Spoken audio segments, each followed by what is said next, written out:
Well on my way to becoming an economist, Priyanka, I had no intention of getting into radio at all. It felt like a bit of a misfit in the radio industry. That's how City 1016 happened. And then I was there for the better part of 12 years being a radio presenter, especially on the breakfast show, which was an interesting way to wake up the city and wake up myself every morning. But there came a point where I figured that I wasn't really feeling like I was learning anything new in a small way. I wanted my impact to be, I didn't realize it, when I did the TED Talk, I didn't thinking. Absolutely. So I think the idea that introverts cannot be good public speakers is flawed. For a young girl in Dubai, dreams of doing what you have done, what's the first thing you would tell? Did you know that a woman is 3 times more likely to be interrupted when she's speaking? The number of times I've interviewed women for roles and they say, I'll talk to my husband and get back to you. Absolutely. And the number of times that I've met men who have not even mentioned that they're married. Absolutely. Right. You're right, yeah. I think a lot of people don't even get to that phase. They just get stuck in this, like, resign yourself to, abhi salaried job hai, to 9 to 5 karke jayenge. Like, don't resign yourself to Right. To that, like, challenge yourself at work as well. Hi everyone and welcome to another episode of HerTalks, a podcast by Women First Jobs. Today I am super excited because we have someone really amazing with us. I'm sure you all are aware about her and the business and the thing and the impact she is creating in the society. So we have our dear Malavika Varadan with us today. Hi Malavika, welcome to our show. I'm so excited to be here, Priyanka. Thank you for having me. Thank you so Thank much. you, Would you like thank to you. introduce yourself to our audience? Wow. Okay. How do I begin? So I'm 38 years old. I run a company called the Hive, which is now a drama school and a public speaking school for kids. We have 7 centers around the UAE. And most recently, I'm also the owner and the person who runs a beautiful theater called At Play. And I'm very passionate about education. I'm very passionate about kids and, giving them a safe and happy place to grow up. Yeah, I guess that's it. And I enjoy reading. Yeah, that's. I think that's a good introduction. Oh, and I used to be on radio and television. Yeah. Right. That was the major thing which you missed, right? Yeah. Yes. Yeah. Okay, so you were the voice of a city for over a decade. How did your journey in radio shape the person you are today? So I grew up exposed to radio from a very young age. My mother used to love Radio Ceylon. Do you remember that? I don't know whether it was popular when where you were growing up, but my mom used to love this radio station and it used to play in the kitchen all the time. Like in the morning, if you went to our house kitchen, there would always be Radio Ceylon playing.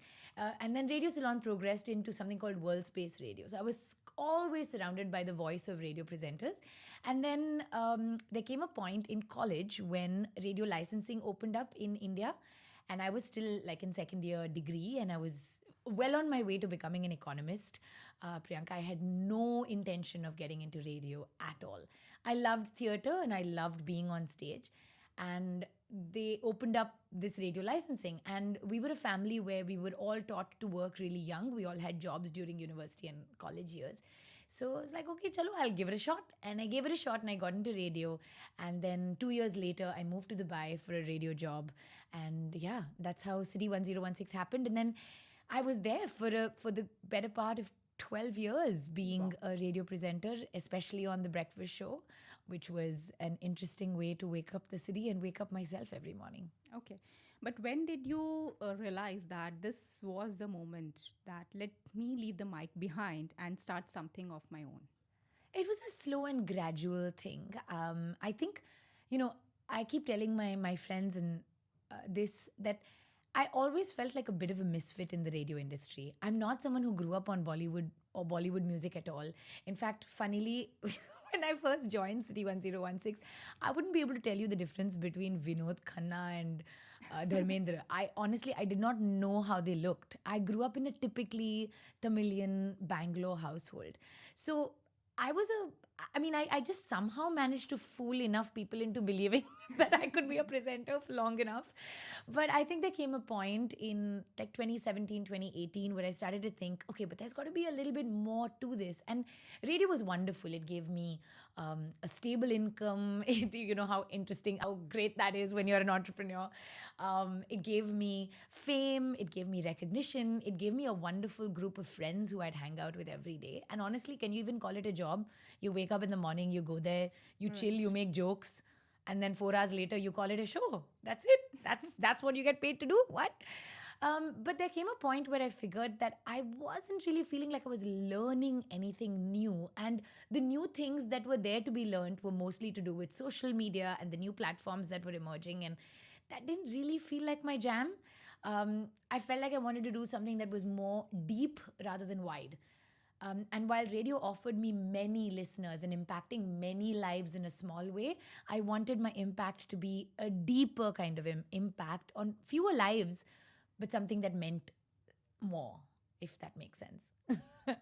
So I recently saw a video on YouTube actually, and it was your TED Talk, which is viral, I would say, which has crossed over 20 million views actually, which is amazing in itself. Thank you. So what do you think? What was so deeply resonated with the audience? I mean, what was there which was there in your mind that you could easily connect with the audience out there? I didn't realize it, when I did the TED Talk. I didn't think it would be such a big deal.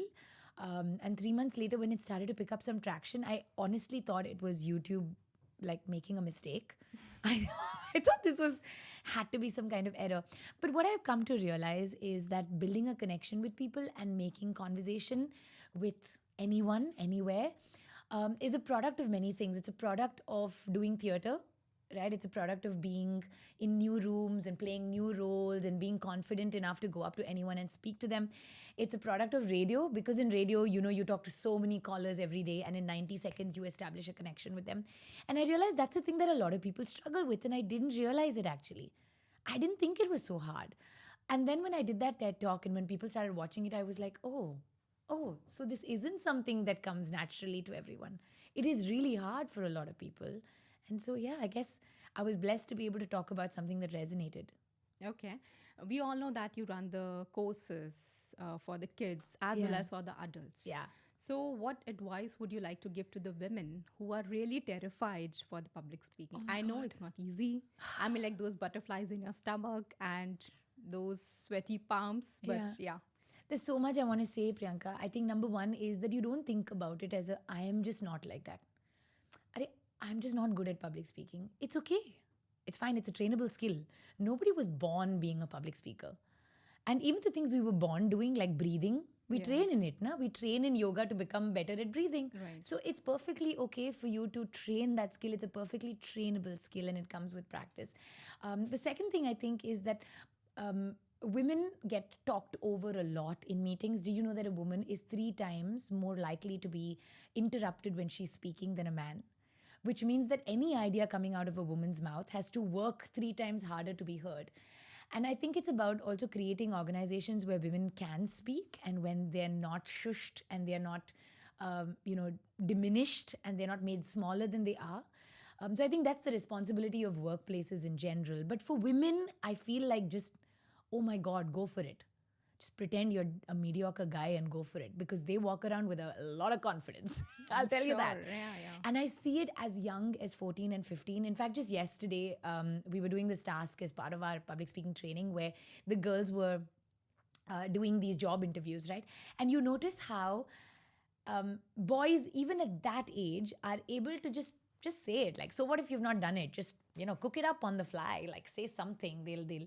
They'll buy it. It's okay. And I see that with so many of my male friends, that this is not a bad thing, but they're able to talk up their experience. They're able to like say without any shame that, yeah, I actually led that project and it was extremely successful. Whereas women feel like they need to not talk about if they don't qualify for the job, then they won't apply. If they Right. don't tick 100% of the boxes, they won't even go there.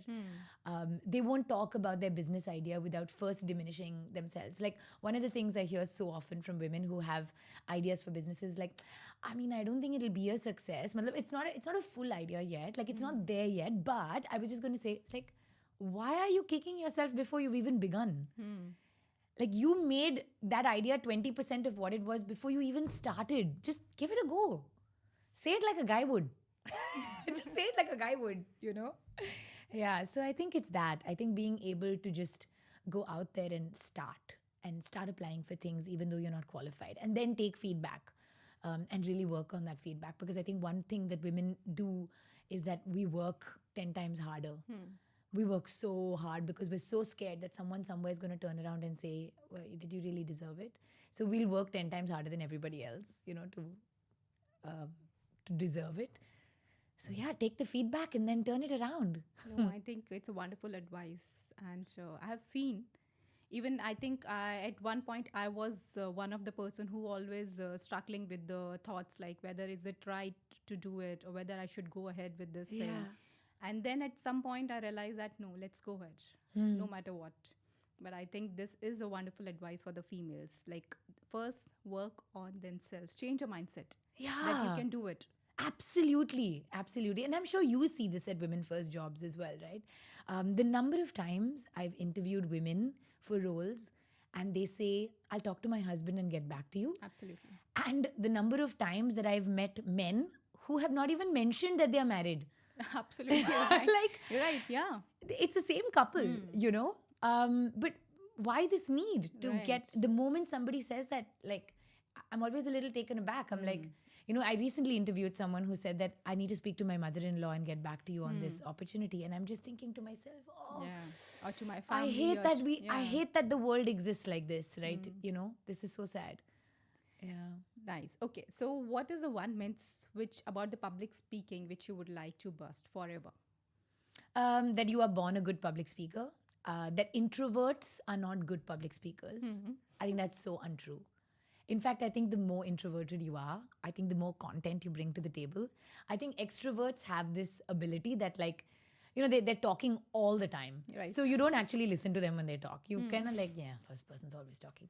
But an introvert, when they do speak, when they do interrupt the conversation to say something, you're like, wow, it must be of great value. Right. Because she's speaking. Absolutely. So I think the idea that introverts cannot be good public speakers is flawed. It's just about training it the right way.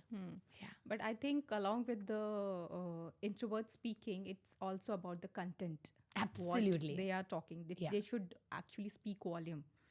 Absolutely. And I think that they should be more confident in what they are saying, because that is where their strength lies more than how they are saying it. Sometimes when you hear an introvert speak, they may not be the loudest person in the room. They may not be gesticulating or walking around the stage, but when they speak and they, when even the few words that they say, it has so much of weight that they don't need to do any of the other jazz. I think that's important. So, Malvika, what do you think success is all about for you as compared to 10 years ago? I mean, like, I know you are an entrepreneur now, you're a teacher, you're a mentor, so many things are there. I think in 2014, 2015, I honestly thought I would be doing radio for the rest of my life. I didn't actually foresee this. But to me, success today is about building another generation. And I think that to me is how well we're able to do that, and how, I see kids now who I've been teaching for the last 10 years. And I'm so proud of who they are, and I'm so proud of the way they conduct themselves in a room. And I see them just walk around the world, and I'm like, oh, wow, that's my kid. That's my kid. And that sense of joy, like, wow, nothing compares to that. That's wonderful. And I think they all love you equally. I know. One of them is there at my home as well. So, yes. Thank you. Okay. So, if a young girl in Dubai dreams of doing what you have done, what's the first thing you would tell to her? Yeah, good question. I think if a young girl in Dubai wants to set up a business, I would encourage her to, first of all, do the math. I think that's a very important part of it. A lot of times I've found that people say that, like, I want to quit my job, I don't want to be working for someone else, I want to start something of my own, but they don't actually sit down and put numbers to it. Right. And I think, as scary as that might be, to actually sit and go through the rigor of, Logistics, yeah. just sit down with the numbers. What is your life? My sister actually asked me to do this when I decided to quit radio. She said, I want you to sit down and make a list of how much your life costs. So I put it down. I'm like, okay, I'm happy to live in a 1-bedroom apartment, so this is what my rent will be. I don't really care about a fancy car, so this much would be enough for my EMI.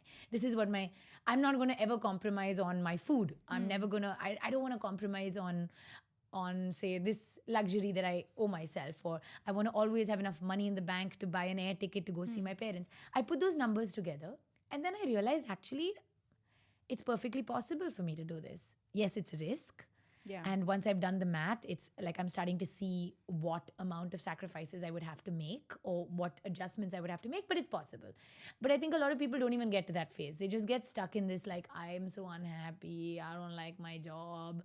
Like, don't whine, just make a list and get on with it. And I think this is the biggest advice. And most of the time, people think that, oh wow, this entrepreneurship is very nice Yeah. from outside, but when you'll deep dive into it, you will actually understand. How But if hard you're it is, really yeah. fine with that, you have your numbers in place, you know the plan, everything is there, then quit. Yeah, I think with a lot of women,